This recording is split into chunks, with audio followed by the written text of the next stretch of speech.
Iyi ni radio BBC gahuza miryango. Ivugira i Londres kuri metero 19, 25, 31 na 41 ku mirongo ya FM mu karere k'ibiyaga binini no kuri internet kuri bbcgahuza.com.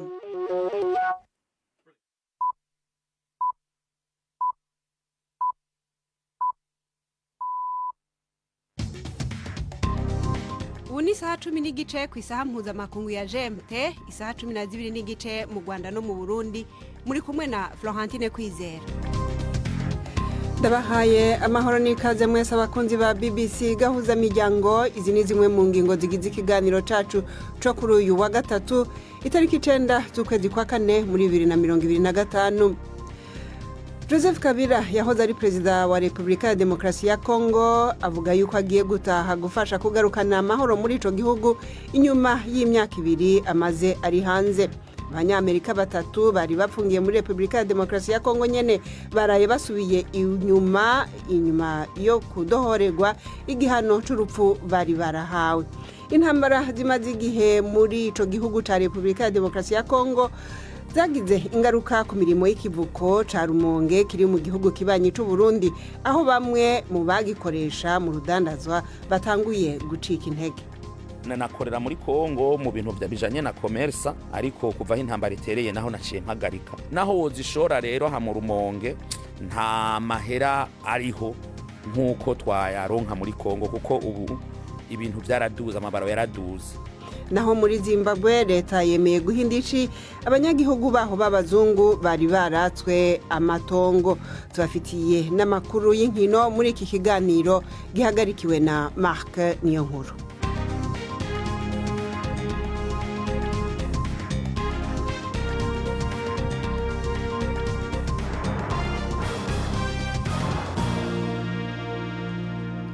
Imbere y'ivyo vyose ariko reka Nina Iradukunda abanza bashikirize amakuru avugwa hirya no hino ku isi ari hano kuri BBC. Donald Trump yashinze urundi rutonde rw'amakori yise y'ibiturika ku isi yose. Ibihugu nka 60 yise ko biteje ingorane kuruta ibindi byose ubu bizocirwa amakori menshi ku bicuruzwa biva hanze. Muri iyo ntambwe harimwo no kwiyongera cyane kw'amakori ku Bushinwa. Ibidandaza bimwe bimwe byo mu Bushinwa bizorihishwa amakori arenga ibice 100%. Beijing yagumye yemye yita Donald Trump umushinyaguzi, kandi yaranse gukora kwa makori yayo bwite yo kwihora kuri Amerika. Mu kiganiro n'abamenyesha makuru, umuvugizi w'ubushikiranganje bw'imigenderanire n'amakungu w'Ubushinwa Lin Jian yavuze ko Beijing izofata ingingo yo guhangana n'ivyo kugira ngo ikingire inyungu zayo. Uruhande rwa Amerika rurashyira igitutu gikabije ku Bushinwa rushyiraho amahoro atavangura. Ubushinwa buramagana bwivuye inyuma kandi ntibuzemera na rimwe iyi myitwarire yuzuye agasuzuguro n'iterabwoba. Niba leta zunze ubumwe za Amerika zishaka gukemura ikibazo mu nzira y'ibiganiro, bagomba kugaragaza imyitwarire ireba impande zombi irimo kubaha no kugererana mu kebo kamwe. Niba Amerika yirengagije inyungu z'ibihugu byombi ndetse n'iz'umuryango mpuzamahanga igatsimbarara ku gukomeza intambara y'imisoro n'ubucuruzi, Ubushinwa nabwo buzihimura. Hagati aho ibihugu bigize umuryango w'ubumwe bwa Buraya vyatoye gushinga amakori yo kwihora kuri Leta Zunze Ubumwe za Amerika. Amakori y'ibice 25% azoshingwa ku bicuruzwa bitandukanye by'abanyamerika kuva ku itariki 15 z'ukwa kane. Hazokongerwamo ibindi bicuruzwa mu kwezi gukurikira n'ibindi bizoshingwa mu kwezi kwa 12. Amakuru avuga ko ibicuruzwa Amerika ikura hanze bizogirwako nizo ngaruka bizoba birimwo ivy'uburimyi n'ingano, inkoko, amapikipiki hamwe n'inyuzi zo kogesha amenyo. Ariko ivyo nukwihora gusa. Amakori yashinzwe ku vyuma birungikwa hanze by'ubumwe bwa Buraya. Amakori menshi y'ukwihora aracariko arihwezwako. Uzoba umukuru wa leta y'Ubudagi mushasha Friedrich Merz yashize hanze urutonde rw'ingene yateguye ko leta yiwe y'ubumwe izokora. Inyuma y'amahinga menshi y'ibiganiro, uwo murongozi w'umugambwe wa Demokrate b'abakirisu yiyemeje gushinga ubutegetsi bukomeye n'umugambwe uharanira guteza imbere imibereho y'abanyagihugu uburaya bwoshobora kwizigira uretse no gusezerana guteza imbere ubutunzi bw'Ubudagi. Bwana Merz yavuze mu kiganiro n'abamenyeshamakuru ko abimukira binjiye badakurikije amategeko bazozibizwa. Kugira urunani kw'imigambwe ya SPD na SAU vyaciye vyihutirwa cyane kubera uguhungabana k'ubutunzi ku isi yose. Umugambwe wa Bwana Merz watsinze amatora yo mu kwezi kwa kabiri ariko nta bwiganze bw'amajwi waronse. Iyi mwumva ni BBC Gahuzamiryango. Abanyapalestine n'imiburiburi 29 harimwo n'abana bishwe mu gitero c'indege ca Israel mu buseruko bw'igisagara ca Gaza nk'uko bivugwa n'ibitaro byo muri ako karere. Igisirikare ca Israel kivuga ko cariko kirarondera imwe mu ndongozi nkuru yo mu muhari wa Hamas. Ni inkuru ya Yolanel mwumva mwijwi rya Yvette Kabatesi.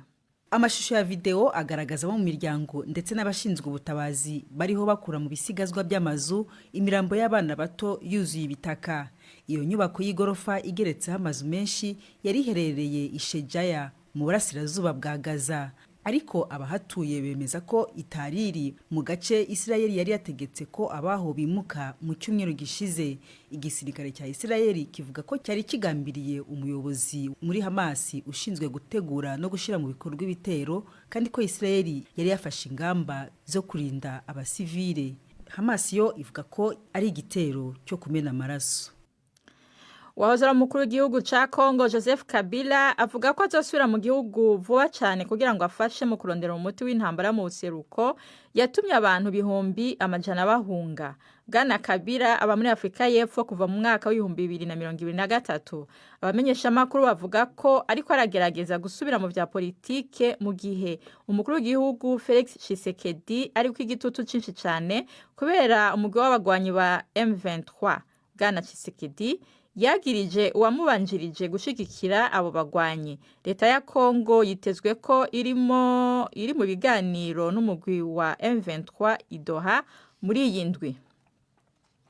Buramatari wa leta ya Borno mu buraruko bushira ubuseruko bwa Nigeria yaburiye ko ibitero byo gushimutwa bizurutavana ko bikorwa n'umuhari wa Boko Haram biriko biragira ingaruka ku twigoro twakozwe mu kugwanya imigumuko muri ako karere.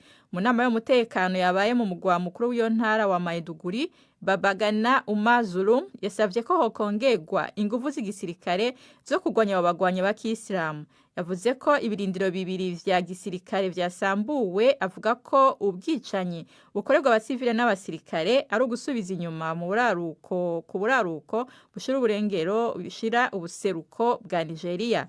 Intambara yo kugwanya iyo migwi y'intagondwa yararushirije gukomera nyuma yaho Niger iherutse kuvana ingabo zayo mu gisirikare c'akarere. Florentine urakoze. Nina Iradukunda kuri ayo makuru ya BBC.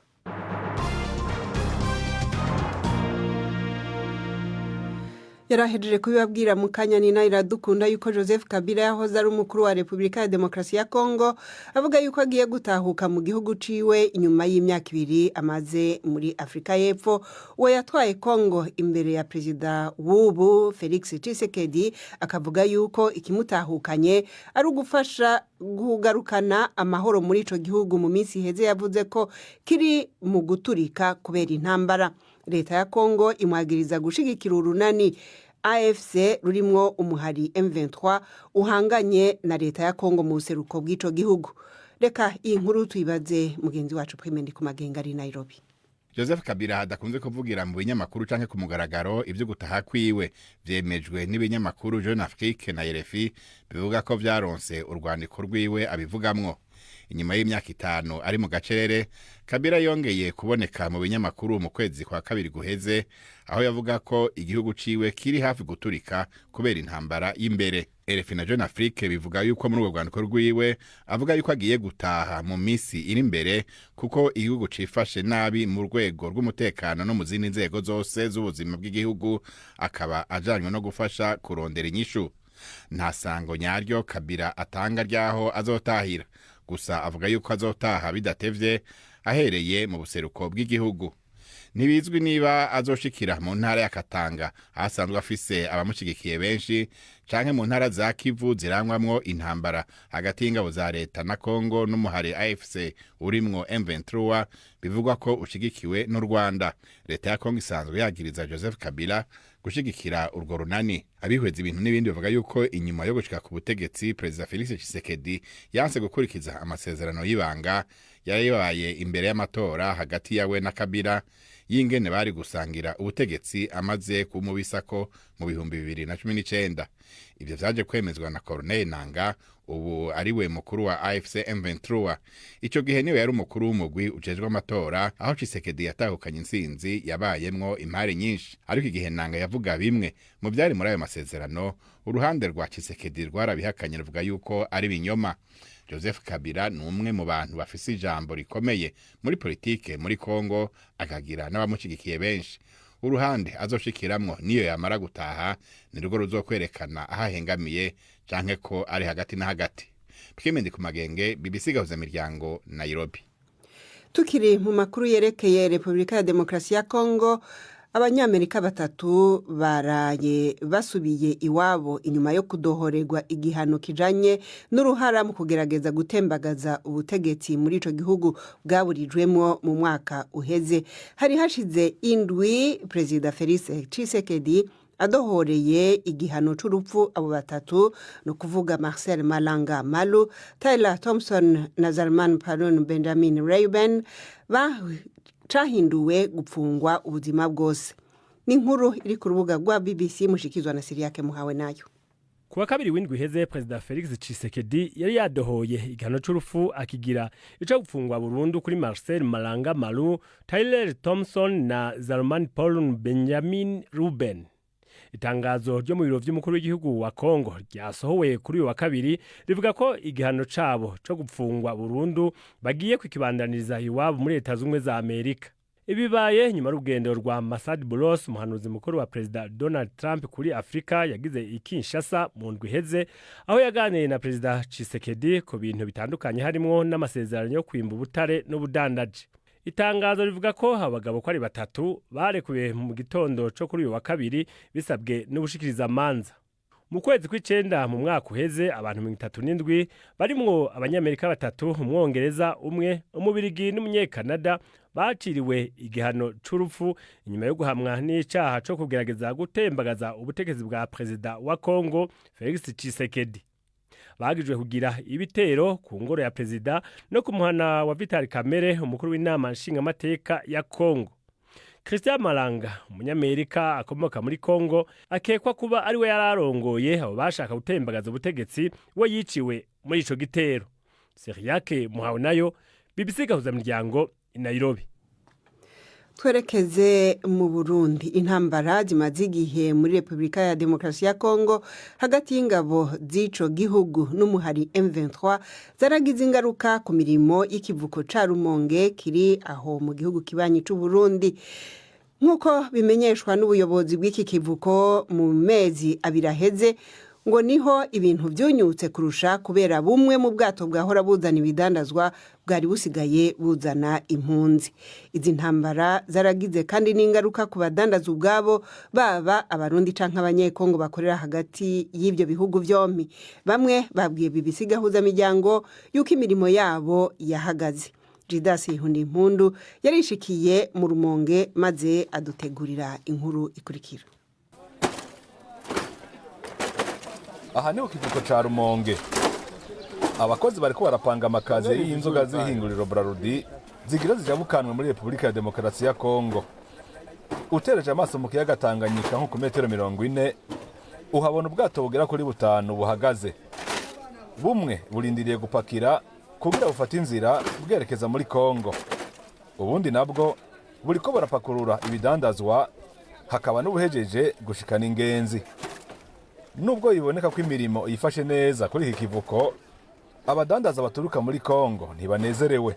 Bavuga ko intambara zimaze igihe zibera mu gihugu iwabo zatumye imirimo yabo ihungabana rwose.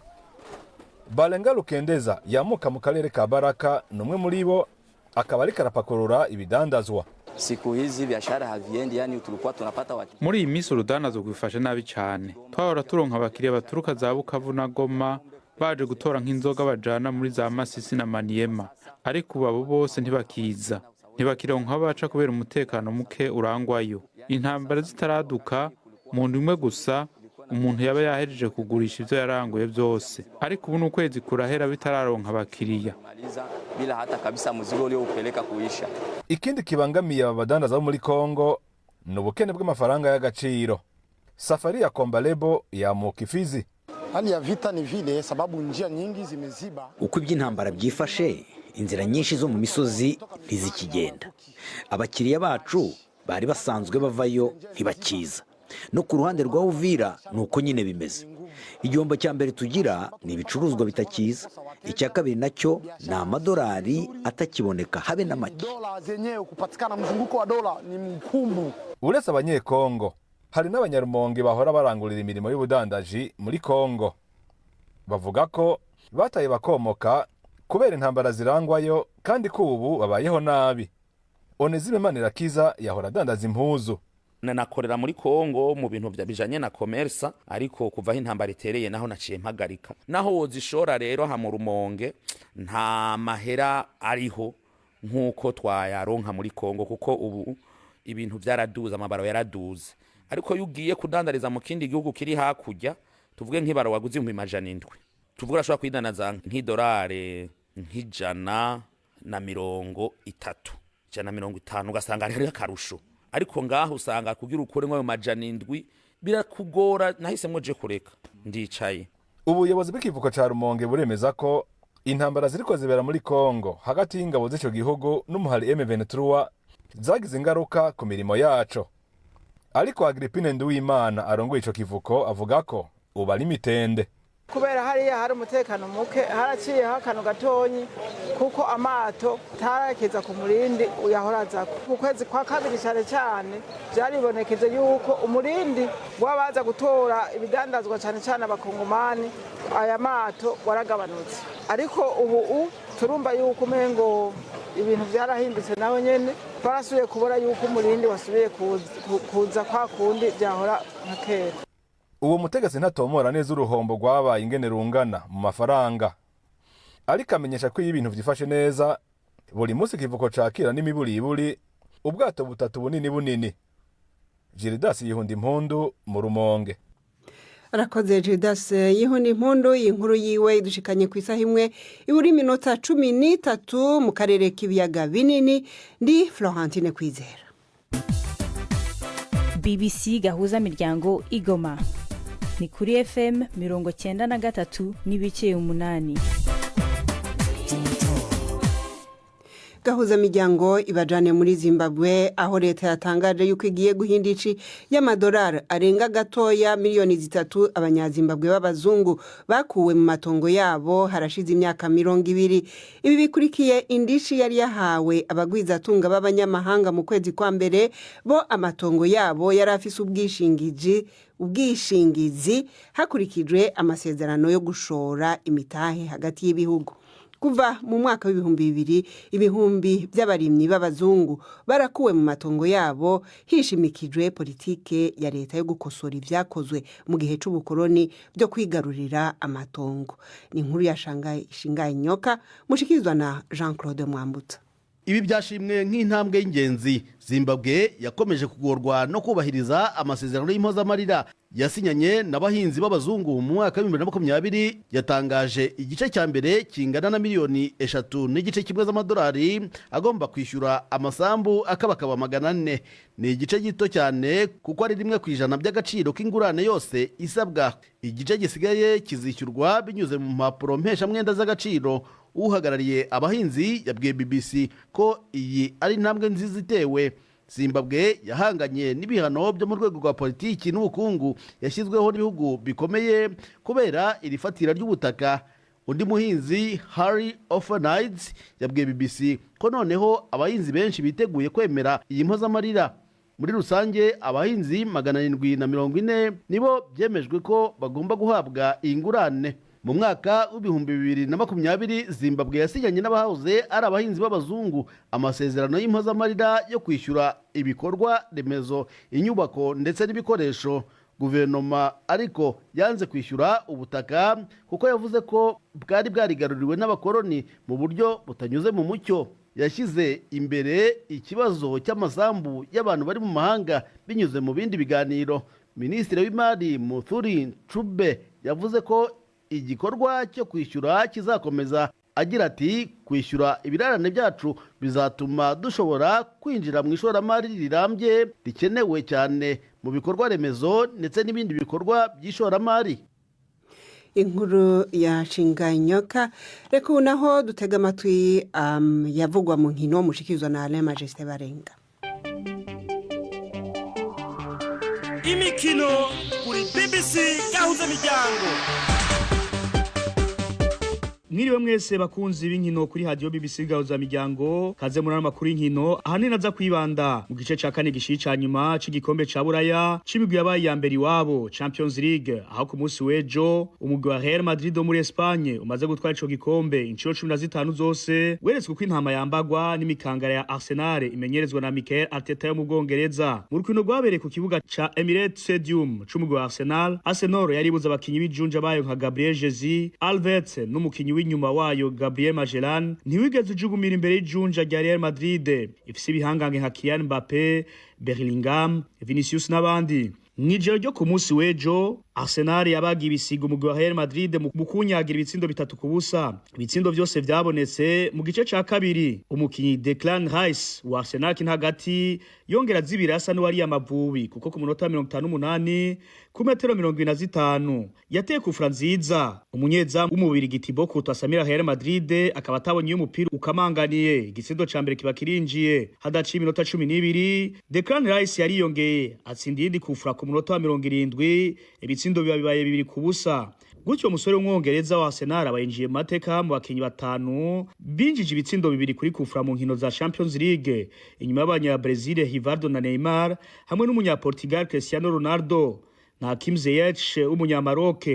Kais akaba yabaye mu wa mbere atsinze kufra zibiri mu mwanya buto w'iminota 12 muri zo nkino za Champions League. Ntivyahereye aho kuko mugenzi we Mikel Merino yaciye adendura umugwi wa Real Madrid mu gutsinda igitsindo ca gatatu ku munota 75. Real Madrid ibitashe zirayoye ikazorindira urukino rwo gusubiriza urutegekanijwe mu ndwi imwe ku kibuga ca Santiago Bernabeu, aho abasore ba Carlo Ancelotti bazoba bafise igikorwa kidasanzwe c'ugutsinda ibitsindo birenga 3. Tukiri mu gikombe ca Buraya, undi mu gutorehewe ni Bayern Munchen no mu Budagi ku kibuga cawo wakira Inter de Milan mu Butaliyano. Bayern Munchen wamaramara imbere y'abakunzi bawo bari basidukanye niyo nka kuwushigikira ugutsindwa ibitsindo 2-1. Igitsindo ca mbere cinjiwe n'umunya Argentine Lautaro Martinez akinira mu Inter de Milan ku minota 38. Inyuma yaho ku minota 85 Thomas Müller amaze imyaka 17 akinira umugwi wa Bayern Munchen yaragomboye ico gitsindo, yamara umunezero w'abakunzi w'umugwi wa Bayern Munchen wamaze akanyura umumara ku minota 88. David Fratesi w'umugwi wa Inter de Milan atsinda igitsindo kigira kabiri, birangira ari 2-1. Urukino rwo kwishura kazoba mu ndwi imwe ku kibuga ca San Siro cyo mu Butaliyano c'umugwi wa Inter de Milan. Kuno wa gatatu muri ico gikombe haza guca uwambaye nyene isaha 3 z'ijoro masaha yo mu Rwanda no mu Burundi, aho Barcelona wo mu gihugu ca Espagne ucakirana na Borussia Dortmund wo mu gihugu c'Ubudagi, mu gihe Paris Saint-Germain wo mu Faransa uza gucakirana na Aston Villa mu Bwongereza. Nyano cyo dusoza n'amakuru y'inkino mwashije na jewe Alain Majesté Barenga. BBC Gahuza Miryango muri Afrika no kwisi yose. Urakoze Alain Majesté Barenga. Mu kibanza c'ikiganiro c'abakenyezi naho uno munsi tubajana muri Afrika y'Epfo, aho abagore barimwo abakamakare bageze mu myaka ya za 80 baherutse mu ihiganwa ry'inkino z'umupira w'amaguru. Mu gihe ihiganwa ry'igikombe ca FIFA mu mupira w'amaguru ziteganijwe mu mwaka uza, abo bakenyezi bari muri ndi higanwa ry'igikombe c'isi cataziriwe Soccer Grannies World Cup ryabereye Limpopo mu buseruko bw'igihugu ca Afrika y'Epfo, gitabiriwe n'abagore bari hagati y'imyaka 55 na 85. Bari mu migwi 200 ituruka mu bihugu 7, bitanu muri byo bikaba ari byo ku mugabane wa Afrika. byarangiye rero mu mpera z'indwi yarayiheze umva uko bamwe muri abo bakenyezi biganiye uko biyumva umunyamakuru Priyanka Sipi inkuru yiwe mwishikizwa na Shahiyake Muhawe nayo.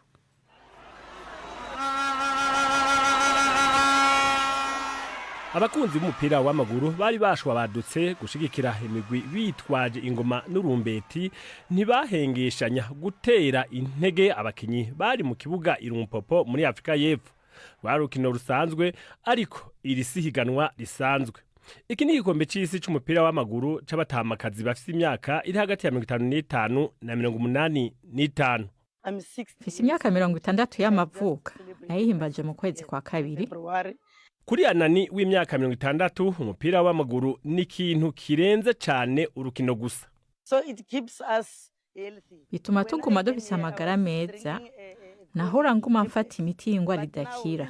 Ariko ubu muri iyi minsi meze neza naco mbaye. Umukinyi nkunda ni Lionel Messi. Igihe cyose ndavye umupira w'amaguru ariko arakina.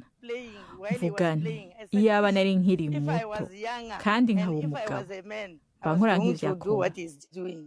Imigwi itandatu yo muri Afrika, Amerika n'Ubufaransa niyo yitavye iryo higanwa ry'imisi 3. Gertrude w'imyaka 56 akina igihugu ca Kenya. Numwe mu bakinyi bakiri bato kurusha abandi muri iryo higanwa. Dukina umupira kubera amagara yacu. Uyu ni umuti atarushinga utewe. Ndi umugore atagira umwitwarariko. Narahuye n'abantu benshi cyane. Iyo uri muhira uburi wenyene n'umuryango wawe ariko iyo ugiye ukabonana n'abandi uhakura ivyiyumviro by'abandi bavyeyi hanyuma bikazogufasha guteza imbere urugo rwawe. Uretse guteza imbere amagara yabo yo mu mutwe no ku mubiri, abo batamakazi bakina umupira w'amaguru banikuramwo bimwe mu vy'abantu bishiramwo kuvyerekeye abagore bageze mu zabukuru. Sinjarim afise imyaka 72 yamuka muri Togo. Umupira w'amaguru nuwa bose. Hari n'abagore bifuza gukina kugira ngo bagire ubuzima bwiza. Niyo mpamvu twahisemo gukinira hamwe. Imbere yuko urukino rwo kugura rutangura, Rebecca Nsanwisa w'imyaka 57 yatunganije iri higanwa yatumiye imigwi yitavye ihiganwa iwe Irumpopo. Yatanguje ikipe ya mbere y'umupira w'amaguru w'abatamakazi muri Afrika y'Epfo nyuma yaho muganga wiwe amuhanuriye kurushirizaho gukora imyimenyerezo ngororamubiri. Yaciye agenda mu mihingo myinshi yo muri Afrika kugira ngo ahimirize abandi batamakazi gutangura kugira imyimenyerezo. Ndarengewe cyane kuko ibi ntavyo nari niteze. Yari indoto yanje kuronka ihiganwa ry'igikombe c'isi. Mwibuke ko FIFA yatanguranye imigwi 4. Natwe twatanguranye 12 kandi tuguma dukura buri munsi. Rero bisigura ko nsumba FIFA. Abo bagore bifuza kubona abandi batamakazi muri Afrika yose binjira mu mupira w'amaguru. Kuri bo imyaka ni ibiharuro gusa. Start exercising and when you exercise tangura gukora imyimenyerezo. Kandi iyo ukora imyimenyerezo imitsi yawe iraba mishasha ugasubira kuba muto gusumba. Ubu ufise imyaka 60. Ariko iyo ndi mu kibuga numva afise imyaka 16. When I'm in the ground I feel like I'm 16 years old. Inkuru ya Priyanka Sipi niyo irangije ikiganiro cacu ariko imbere yuko tubasezera reka tubanze tubahonje ku runana rw'ejo.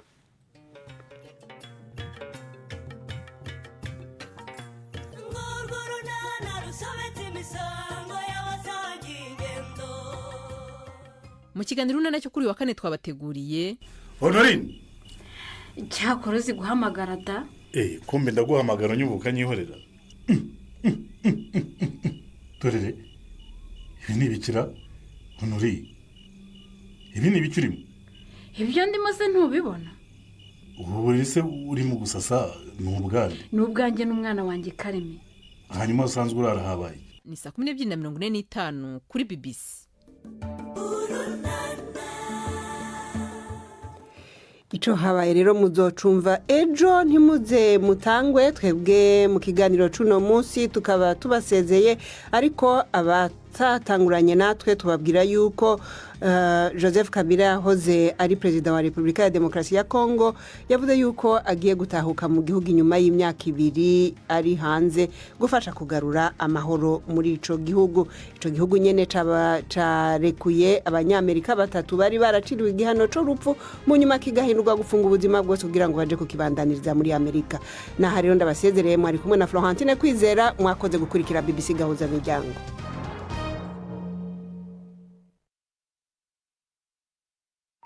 Thank you.